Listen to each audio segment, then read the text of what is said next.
Daenerys Targaryen is the Mad Queen. Did Game of Thrones foreshadow this shocking turn, or did years of character development just go up in smoke? I am Daenerys Stormborn of the blood of old Valyria, and I will take what is mine. With fire and blood, I will take it. She told us how this would all end a long time ago, and if we're talking fire and blood, well, we got both in large amounts in the 5th episode of Game of Thrones' final season. As it turns out, Daenerys Targaryen is not the savior we've been led to believe she was. But is that even true? Has Game of Thrones really cast Dany as a conquering hero, or has she been a villain in the making from the very beginning?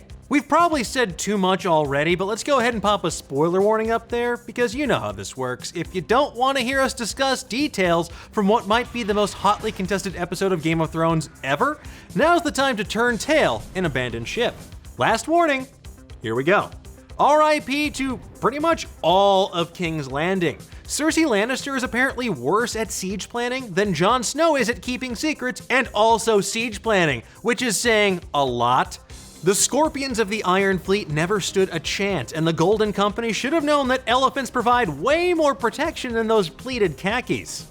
It wasn't a battle so much as it was a complete and total slaughter. Cersei's forces were instantly torched by the fires of Drogon, and those were just the casualties we expected. The real shock came when Dany ignored the bell signaling King's Landing's surrender and proceeded to rain fire from the skies down on the entire city, incinerating soldiers and civilians alike. The character we followed for 8 seasons is now Game of Thrones' most irredeemable character. By a lot. For a little context on Dany's descent, check out Michael Walsh's article on Nerdist.com that examines how her turn to madness differs from the path her father took. Aerys Targaryen took 2 decades to slowly become the Mad King, but for Daenerys, this shocking change seemed to happen in the spur of the moment.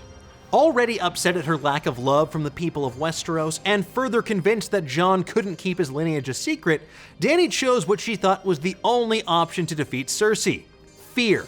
Dany chose to force the realm to accept her as their one true ruler or suffer the consequences. And suffer they did.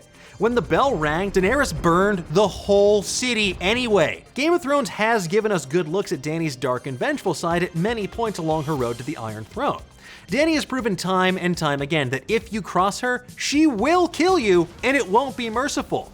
But that threat has never extended to the general populace. While the show has repeatedly shown us that Dany will use violence when she feels like she needs to, it's also taken painstaking efforts to show us that Dany has compassion for the common folk, the impoverished, those who yearn to live freely. In the featurette after the episode, Game of Thrones showrunners David Benioff and D.B. Weiss explained that Daenerys just kinda snapped. Like, if all these things had happened in any different way, then I don't think we'd be seeing this side of Daenerys Targaryen. I don't think she decided ahead of time that she was going to do what she did. It's in that moment when she makes the decision to make this personal. Dany had admittedly lost a lot coming into this episode. 2 of her dragons, Ser Jorah, Missandei, countless members of her army, and her claim to the throne. She's been built up over the series as this savior, the chosen one leading people from all different races, creeds, and backgrounds to a better life. And then she just starts barbecuing babies because the bells chimed that it was murder o'clock and that fear's the only viable option? I know it seems extreme because it moved even faster than Varys does on the open water, Merman. She never intended to break the wheel. The freedom that she offers is still just imperial colonialism under a different guise. She isn't the chosen one, she's just the one who has chosen to rule. Dany's descent into madness cements that ruling wasn't about creating a better world, it was about revenge.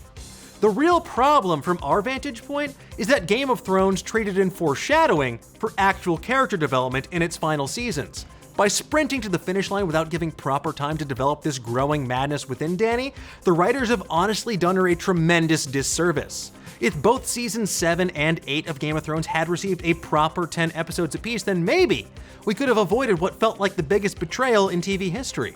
But instead, we get baffling interpretations of grief, mental illness, and a distinct inability to write complex female characters. Dany can absolutely become the Mad Queen, sure, I buy that, but she deserved better. But what do you think? Does Daenerys' turn to the dark side make sense to you, or do they just turn a good character bad for shock value's sake? Let's discuss. Anyway, thanks for watching, be sure to like and share this video, and until the next time that a few tense conversations lead you to murder an entire city, remember to join us at Nerdist.com.